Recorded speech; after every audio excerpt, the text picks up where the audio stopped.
విపశ్చిత అనే ఒక రాజు ఉన్నారంట. ఆయన చాలా గొప్పోడంట. ఆయన మొత్తం జీవితాంతం దాన ధర్మాలే చేస్తూ ఉన్నాడంట. ఎంత దాన ధర్మాలంటే అలాంటి మహాత్ముడు ఇంకెవరు లేరు అని అనిపించుకున్నాడంట. అయితే జనక మహారాజు అంటే మన సీతమ్మ వారు తండ్రి ఉన్నారు కదా, ఆయన పేరేంటంటే క్షీరధ్వజుడు అంట. యాక్చువల్గా సీతమ్మ గారి తండ్రి పేరు క్షీరధ్వజుడు, కానీ మనం జనక మహారాజు అంటాం.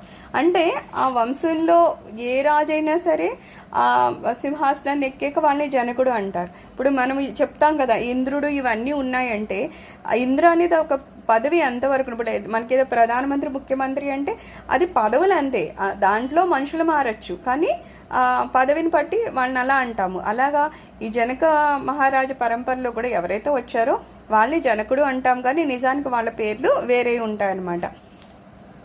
అయితే ఈ విపశ్చిత్ మిథిలా నగరం కదా సీతమ్మ వారిది, ఆ మిథిలా నగరాన్ని రాజధానిగా చేసుకున్నంట విదేహ దేశం అంట వాళ్ళది. ఆ దేశాన్ని ఆయన పరిపాలించాడంట. ఈయన కృతయుగంలో ఉన్నారు. ఆ తర్వాత కదా త్రేతాయుగం వచ్చింది. కృతయుగంలో ఆ వంశంలోనే తర్వాత మన సీతమ్మ గారి తండ్రి గారు క్షీరధ్వజుడు వచ్చినప్పుడు అది త్రేతాయుగం అయింది కదా, అప్పుడు ఈయన వచ్చి పరిపాలించారనమాట.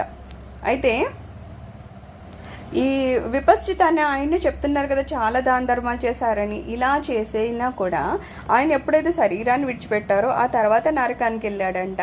ఆయనకు అనుమానం వచ్చిందంట, ఇదేంటి నేను బతుకున్నప్పుడేమో బోళ్ళని దాన ధర్మాలు చేశాను, కనీసం మాట వరుస కూడా ఏ చిన్న పాపం కూడా చేయలేదు కదా, అలాగే ఎప్పుడు నేను పరధనాన్ని తీసుకోవాలనుకోవడం కానీ వేరే పరస్త్రీని మోహించడం కానీ ఇలాంటి ఏ తప్పులు నేను చేయకుండా ఉన్నప్పుడు ఇలాంటి వీళ్ళెందుకు నన్ను యమకింకర్లో అందరూ నరకానికి తీసుకొచ్చారు అని అతనికి ఒక అనుమానం వచ్చిందనమాట. అయితే అలాగ నరకం నుంచి వెళ్తూ ఇదేమో కుంభిపాకం అండి, ఇదేమో అసిపత్ర వనం అండి, ఇదేమో నికృంతనం అండి, ఇది లాలాజలం అండి, ఇది పూయూషం అండి, ఇది మ్లేఘం అండి అని భగంధరము అండి అని ఈ నరకకుండాల పేరు చెప్తూ నరకం అంతా చూపించారంట. ఇన్ని పుణ్యాలు నేను చేసినా సరే ఎందుకు వీళ్ళు ఇలాగా నరకం చూపిస్తున్నారు? ఆయనేమి నరకంలో శిక్ష వేయించట్లేదు, కేవలం ఇది కుంభిపాకము ఇది అని చెప్పేసి ఆ నరకాలు చూపిస్తున్నారు కదా. చూపిస్తుంటే అనుమానం వచ్చింది, ఇదేంటంటే నాకు శిక్ష అయితే వేయట్లేదు మీరు, కానీ చూపిస్తున్నారేంటి? నరకం చూడడం కూడా ఒక నరకం లాంటిదే కదా.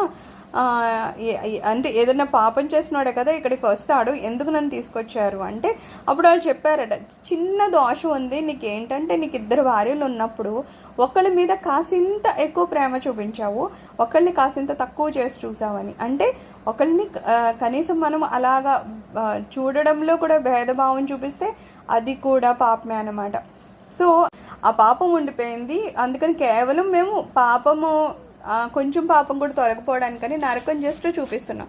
అంటే నరకాన్ని చూడడం కూడా నరకంతో సమానం అనమాట, అదొక శిక్ష లాంటిది అనమాట అని చెప్పేసి వీళ్ళు మాట్లాడుకుంటుంటే అంతట్లోగా ఆ నరకంలో అనుభవిస్తున్న వాళ్ళు ఉన్నారు కదా, వాళ్ళందరూ అరుస్తున్నారట, మహారాజా మామూలుగా అయితే మేము చాలా కష్టపడుతున్నాం, ఏంటి ఆ వేడి నూనెలో చెప్తూ ఉంటారు కత్తులతోనూ లేదా ఏదో కటాలతోనూ ఈటలతోనూ శరీరాన్ని అన్ని పొడుస్తూ ఉంటారు కదా, మహా బాధపడిపోతూ ఉంటారు. కానీ ఏమంటున్నారు, మహారాజా నువ్వు ఇక్కడికి వచ్చిన దగ్గర నుంచి నీ శరీరం నుంచి చాలా చల్ల గాలి వీస్తోంది, అందుకని ఆ గాలి తగలడం వల్ల మాకు ఏదైతే నొప్పిగా అనిపించిందో అదంతా పోయింది, అలాగే మంచి సువాసన కూడా వస్తుంది, ఆ సువాసన వల్ల కూడా మాకు ఈ నరకంలో ఉన్నామనే ఆ బాధ తెలియకుండా పోతుంది, అంటే మీరు చాలా పుణ్యాత్ములు అని చెప్పి అంటున్నారంట.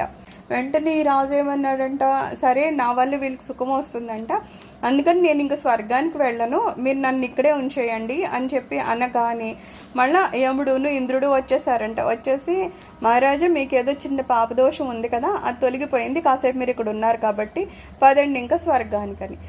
ఇంకో వాళ్ళు వచ్చి లేదు మీరు పదండి స్వర్గానికి అంటే ఈయనేమంటున్నారు, ఏదో నాకు తెలుసో తెలియక మొత్తానికి ఇక్కడికి వచ్చాక నాకు అర్థమైన విషయం ఏంటంటే నా వల్ల ఇక్కడ ఉన్న వాళ్ళు కాస్త సుఖం పొందుతున్నారు, లేకపోతే నానా యాతనలు పడుతున్నారు, ఉండడమే కదా పుణ్యం అంటేని, అందుకని నేను ఇక్కడ ఉండి వీళ్ళని సుఖపెట్టాలనుకుంటున్నారు, నేను వచ్చేది లేదు అన్నారు. అంటే అప్పుడు ఏముడేమన్నాడంటే అలా ఏముండదు, మీ ఇష్ట ప్రకారం కాదు కదా, మేము చెప్తాము ఎవరు నరకంలో ఉండాలి ఎవరు స్వర్గంలో ఉండాలి, సో పదండి అని.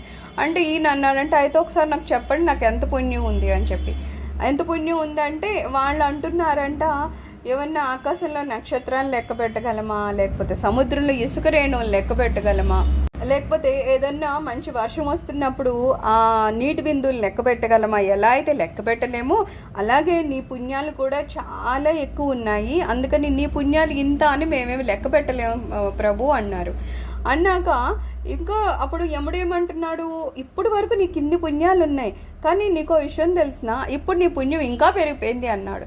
అదేంటి, ఎందుకు ఇప్పుడు ఇక్కడికి వచ్చాక ఎందుకు నా పుణ్యం పెరిగింది అని అడిగితే, నేను ఎప్పుడైతే వాళ్ళకి నేను నా పుణ్యం దానం చేస్తాను అన్నారో ఇంది లక్షల్లో పెరిగిపోయాక అప్పుడు ఆయన అన్నారంటే, సర్లే నా పుణ్యం అంతా వాళ్ళకి ఇచ్చేసి వాళ్ళని స్వర్గానికి పంపించండి, వాళ్ళు ఏ నరకం అనుభవించాలో ఆ నరకం నేను అనుభవిస్తాను అన్నాడంట. అని అనగానే ఏదో పూల వర్షం కురిసింది, ఇంకా విమానాలన్నీ వచ్చేసాయి, ఇక్కడ ఉన్న వాళ్ళందరినీ వాళ్ళ స్వర్గాన్ని తీసుకెళ్తుంటే అప్పుడు ఈయన అన్నారంట, సరే అయితే నన్ను కుంభిపాకంలో వేయండి, వాళ్ళు నా పుణ్యం తీసుకుని వెళ్ళారు కదా, సో వాళ్ళ పాపం నాకు వస్తుంది కదా, నేను శిక్షణ అనుభవిస్తాను అంటే, అప్పుడు ఇంద్రుడు నవ్వి అన్నాడంట, నువ్వు ముందు అన్న జాలి, కేవలం జాలి పడితేనే అతనికి లక్షల రెట్లు అతని పుణ్యం పెరిగింది. ఇప్పుడు ఎప్పుడైతే ఇచ్చేశాడో, దానం పోసేశాడో, ఉన్నదంతా నాకున్న ఈ పుణ్యం అంతా దానం చేశానని అన్నాడో, ఇప్పుడు ఏమైందట, ఇంకా అతనిది కోట్లలో పెరిగిందంట. ఎన్ని కోట్లు అంటే, నువ్వు ఎన్ని యుగాలు బతికినా సరే ఇంకా నీకు అసలు పాపం అనేది అంటదు, అంత ఎక్కువై ఉంది. సో ఇంకా నువ్వు ఇక్కడ నరకంలో ఉండాల్సిన అవసరం లేదని. అంటే ఈ కథ మనకి ఏం చెప్తుందంట, మనము ఫస్ట్ నిష్కామంగా చేయాలి, దేనికి చేస్తున్నాను అని అనుకుని చేయకూడదు, ఇది కావాలని చేయకూడదు. రెండోది ఏంటి, ఒకవేళ ఇది ఇచ్చేస్తే నా దగ్గర ఏముంటుందనో, లేకపోతే ఇది ఇచ్చేయడం వల్ల నాకు ఏమైనా కష్టం వస్తుందనో, ఇలాంటి ఆలోచనలు ఏమీ లేకుండా సేవ చేయడం లేకపోతే దానం చేయడము నాకు దేవుడిచ్చిన మంచి అవకాశం అనుకుని చేస్తే కనుక దాని ఫలితం మనకి ఇంకా ఇంకా మంచిదే అవుతుంది తప్పితే దానికి కష్టాలు ఏమి మనకి రావన్నమాట.